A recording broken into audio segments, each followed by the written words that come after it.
네, 안녕하세요. 박중사입니다.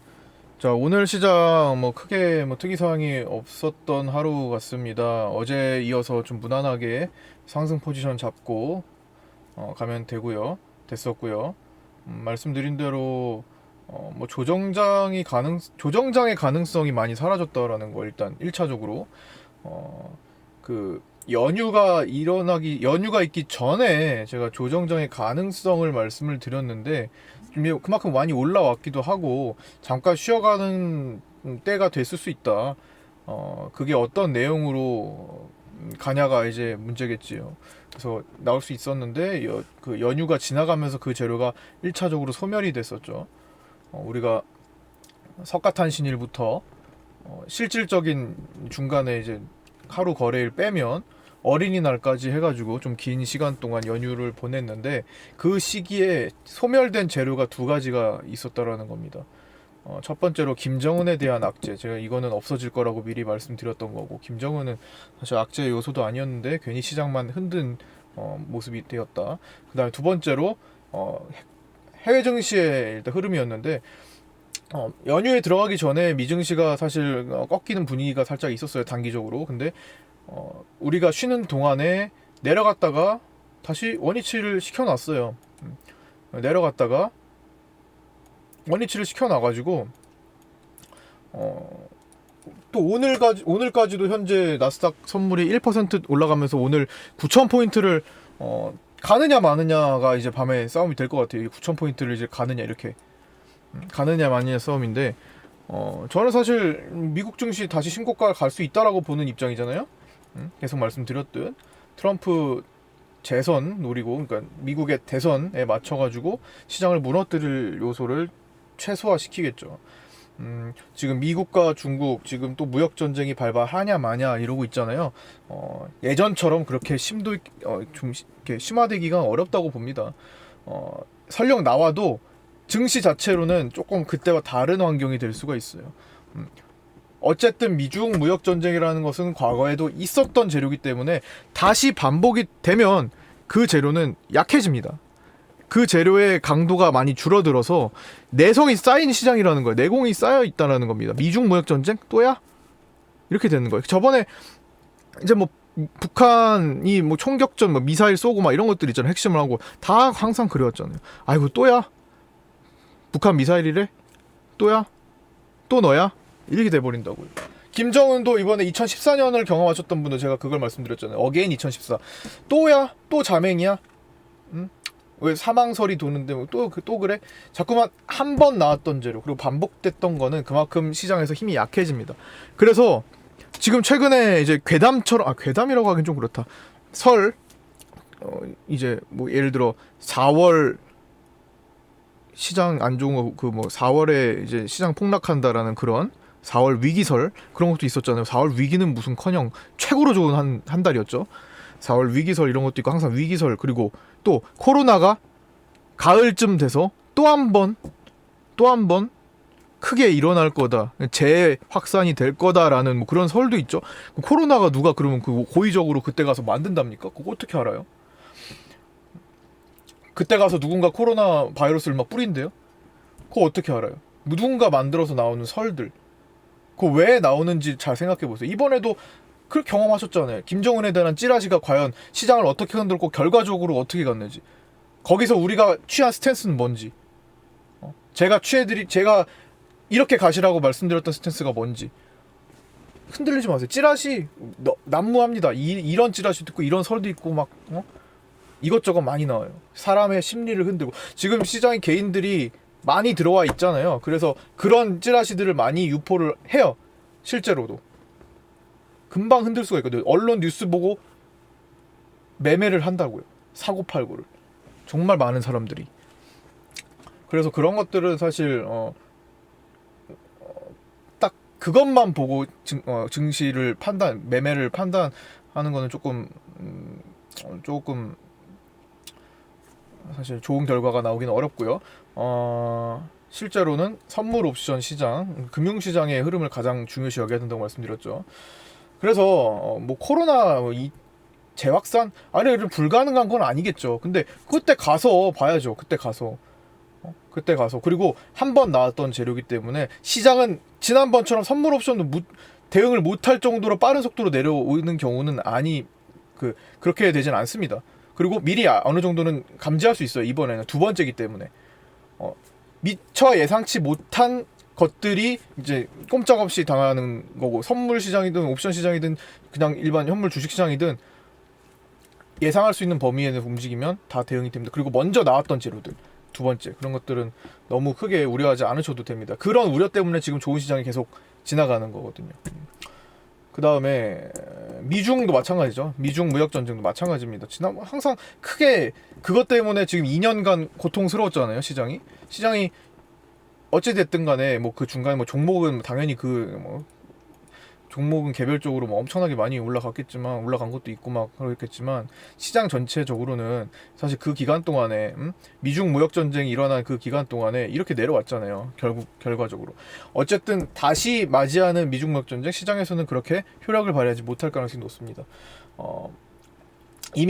이미 내성은 다 쌓여 있고요. 이미 새로운 거래들이 많이 들어와 있어서 사실 그거를 이겨낼 가능성이 매우 높고요. 실제로도 일어날 가능성조차 저는 희박하다고 봅니다. 지금 다 나오고 있는 건 뭐예요? 이렇게 할 거야, 혹은 이런 생각이 있어, 이런 것들을 고려해. 중국에서 이제 미국 국채 매각을 고려해. 뭐뭐 할 거야, 할 수 있어, 이런 거잖아요. 한다라는 게 뭐냐, 이게 사실 계산된 행동일 수 있다라는 거죠. 서로 간에 이득을 취하기 위해서 계산된 행동이지만 실제로 악화시킬 수 있을지는 의문입니다. 미국 대선이 얼마 남지 않았어요. 6개월밖에 남지 않았습니다. 과거에는 몇 년이 남았기 때문에 언제든지 시장을 수습할 수 있는 시간이 충분하죠. 지금 다시 시장 망가뜨리면 트럼프는 지금 회복할 수 있는 시간이 부족해요. 우리나라는 증시가 어떤 결과를 보이든 간에 그거와 대선이랑은 크게 사실 득표 차이를 사실 쉽게 그걸로 인해서 좌지우지 되지는 않잖아요. 다들 뭐 증시가 떨어진다고 해서 그게 이제 득표와 크게 연관이 되고 그러진 않았잖아요. 올라간다고 해서도 마찬가지잖아요. 미국은 그렇지가 않아요. 금융시장이 정말 거의 뭐 우리나라보다 훨씬 중요도가 높게 생각을 하잖아요. 그래서 어렸을 때부터 금융, 주식, 증권시장 가르치고, 그렇죠? 교육과정에 있고 그렇잖아요. 근데 그런 증시를 막바지에 망가뜨리려고 노력한다? 말도 안 되는 겁니다. 미중 무역 분쟁의 조짐은 계속 주어질 거예요. 그럴 수밖에 없죠. 그것도 안 하면 사실 지금 어쨌든 코로나를 가지고 책임을 묻고 있는 거잖아요. 그것조차 일을 안 한다라는 거니까 그것도 좀 이상한 거고, 어쨌든 뭔가를 하긴 하겠죠. 그래서 지금 서로 간에 재는 거예요. 내가 이렇게 할 테니까 너 이렇게 피해 줬으니까 너 나한테 뭐 해줄래? 이거 하는 겁니다. 재는 겁니다. 그래서 그런 행동들이 앞으로 한두 달 정도는 계속 이어질 수 있을 거라고 봅니다. 하지만 그걸로 인해 시장이 크게 악화가 되냐? 저는 그건 아직 그렇게 생각하기에는 시기상조라고 봐요. 그것까지는 조금 억지고, 실제로 6개월밖에 안 남았기 때문에 미중시는 신고가로 달려가도 모자란 시간이에요. 사실 그거 가다가 망가뜨리면 어떻게 수습할 거예요. 트럼프는 철저하게 계산된 전략을 취할 겁니다. 득이 조금이라도 나한테 없으면 하지 않을 거예요. 김정은 얘기도 모르든 알든 알지만 말 못한다고 얘기했잖아요. 그런 식으로 항상 트럼프의 말과 행동에 어떤 의도가 달려있는지 좀 생각해 볼 필요도 있고요. 트럼프의 책 있잖아요. 그거 한 권만 읽어보신 분들은 지금 앞으로 어떤 포지션을 취할지 감이 올 겁니다. 6개월밖에 안 남은 시점이잖아요. 그래서 뭐 북한 쪽으로도 비핵화 빨리 진행을 하려고 또 할 거고, 이제 널브러졌던 일들을 빨리 걷어들여야 된다고요. 지금 코로나 때문에 굉장히 밀려 있는 일들이 많아요. 그런 것들 걷어들이는 시간 몇 개월 안에 승부를 봐야 되기 때문에 망가뜨려서 다시 회복시킬 만한 여유가 없어요. 그러니까 너무 겁을 먹으실 필요는 없다라는 겁니다. 자꾸만 이 증시는 이 개인의 심리가 중요하기 때문에 겁과 관련이 돼 있어요. 되게 주식을 하다 보면은 겁나서 팝니다. 근데 그게 항상 내가 저점이 되네? 이런 경우가 되게 많이 있어요. 그래서 올라가도 겁이고 내려가도 겁이에요. 겁을 그렇게 자주 먹고 뭘 못하면요, 이거 지금 주식에 있으시면 안 돼요. 은행에 가셔야 됩니다. 은행에 가시거나 현금으로 두셔야죠. 그러니까 감정에 너무 이렇게 막 왔다 갔다 하지 마시라는 겁니다. 항상 평상심을 유지해야만 지금과 같이 제가 제시해드린 대로 이런 V 반등을 그래도 볼 수가 있는 거죠. 저는 V 반등이 나오고 나서도 계속 가는 방향으로 말씀을 드렸는데 어떻게 말씀드렸죠? 오르락 내리락 할 수 있다라는 거, 지금 딱 그런 포지션 아닌가요? 이런 포지션으로 지금 가고 있으니까 이 가고 있을 때를 최대한 이용을 하시라는 겁니다. 엄한데 막 삼성전자 이런 데 들어가 있지 마시고, 제가 누차 말씀드렸던 거, 삼성전자 가 있는 게 바보다, 삼성전자 주주 인증하는 게 저는 제일 바보라고 생각해요. 지금 이 시장에서 지금 이렇게 올라오는 시장에서 난 삼성전자 주주야 인증하는 게 정말 어리석은 생각이라고 해요. 그럼 주식 왜 하는지 모르겠어요. 그냥 그쵸? 주식은 어쨌든 작은 돈으로 짧은 시간에 내가 다른 데서 벌어들이는 수입보다 좀 더 나은 결과를 가지고자 하는 거잖아요. 어쨌든 안 그러면 그냥 은행에 차곡차곡 맡기면 되고 부동산에 투자하면 되는 건데, 그죠? 주식은 짧은 시간에 큰 수익을 보기 위해서, 즉 하이리스크 하이리턴을 보기 위해서 리스크를 감수하고 하는 거잖아요. 그런데 그런 주식을 하는데 삼성전자, 물론 50억 100억을 하시는 분들은 당연히 그걸 해야 됩니다만, 그런 경우가 아닌 나는 뭐 예를 들어 3억 원, 5억 원, 3억 원 이하의 소액 투자자다, 뭐 그러면은 그런 걸 피하시고, 그죠? 저것도 마찬가지죠. 곧버스 이런 것도 마찬가지고, 레버리지도 마찬가지고. 레버리지를 왜 해요? 지금 이렇게 좋은 시장에 레버리지를 왜 합니까? 그죠? 항상 같은 의견을 드리는 거 반복하신 분들은 이제 왜 암기하셨을 겁니다. 한 5번만 들어도 사실 암기가 될 정도일 겁니다. 그래서 저는 계속 말씀드리고 있으니까, 코스닥 지금 59% 올랐잖아요. 바닥에서 엄청나게 올랐잖아요. 그래서 그렇게 보시고, 시장 조정 가능성은 있습니다만 그렇게 우려하지 않으셔도 되고요. 아까 전에 말씀드렸던 이런 포지션에 왔다 갔다 하는 그 정도의 조정 정도 생각하시면 됩니다. 깊으면 뭐 여기까지 가겠지만 여기까지 갈 확률은 낮아요. 어쨌든 그런 과정 속에서 기회로 삼을 수 있는 구간들이 또 생길 거고, 만약에 그런 거 없이 여기까지 간다 그러면은 단기적으로 좀 조절을 또 할 필요도 있을 것이고요. 그런 것들은 제가 선물 옵션 시장을 비교해 가면서 슬슬 맞춰 갈 거예요. 제시해 드리는 대로 오시면 되고, 지금 선물 마지막에 또 외국인들이 한 1000억 이상 또 땡겼네요. 지금 선물 종가 보니까 1300억 매수로 끝났네요. 중국이 미국 국채 매각 가능성을 얘기를 하고 나서 오히려 외국인들은 선물을 지금 땡겨서 하고 있습니다. 미국 선물은 오히려 더 올라가고 있어요. 나스닥 선물. 그렇죠? 이거는 그런 것들 흐름을 같이 보시면서 해 나가시고요. 어쨌든 의도는 그렇지만 결과적으로 어떻게 할 거냐 한 단계 더 생각해서 가보시라는 말씀입니다. 그다음에 이제 뉴딜 정책 관련된 거, 오늘 저 원격 1호가 뭐 빠진다라는 얘기가 들리면서 오늘 고점을 형성했는데, 지금 엇박자를 탈 수 있는 시기니까 엇박자 타는 거 조심하세요. 이런 좋은 시장에 엇박자를 타는 게 얼마나 억울해요. 엇박자 조심하시고 순박자를 타기 위한 노력에만 집중하시면 되겠습니다. 그건 제가 노력하고 있으니까 그렇게 따라오시면 되고요.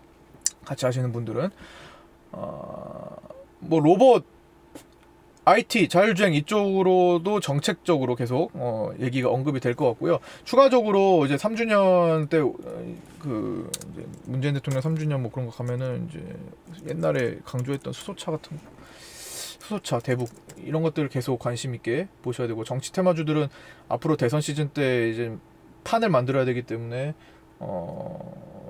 좋은 매수 기회를 많이 주려고 할 겁니다. 그런 것들도 이제 포트 잘 구성해 놓으시기 시작하면 될 것 같습니다. 정치적으로도 좀 공부를 좀 해야 되고요. 그 다음에 뭐 특별한 게 있나? 오늘 수급적으로는 저거 뭐 곧버스나 ETF, ETN 뭐 특별하게 예전과 같지 않고 뭐 그냥 오늘 평범하게 다 끝나가지고 이 정도로만 마칠까요? 오늘 그리고 우리 종목 중에서는 동성제약이 제가 제시해드린 14,800원에서 15,200에 매도하자를 제시를 해드렸는데, 단기적으로 14,800에서 15,200을 매도를 하자 말씀을 드렸지만 14,950까지 가서 일부 체결이 되고 말았네요. 나머지는 좀 더 시기를 보면서 정리를 하도록 하고, 어쨌든 오늘 급등 나왔고요. 그다음에 대유 흐름이 상당히 좋습니다. 이런 것들 있었다. 어제 오늘 사실 너무 편안하게 올라오는 장이라서 뭐 이렇게 많은 매매를 하지는 않았습니다. 이제 앞으로도 많이 나올 것 같고요. 이제 그런 것들이 결실을 이제 볼 때가 됐죠. 끌고 왔던 것들, 계속 끌고 왔던 것들이거든요. 계속 끌고 왔던 것들에 대한 결실을 이제 하나둘씩 더 보게 되면 그동안도 보았지만 점점 더 보게 될 거고요.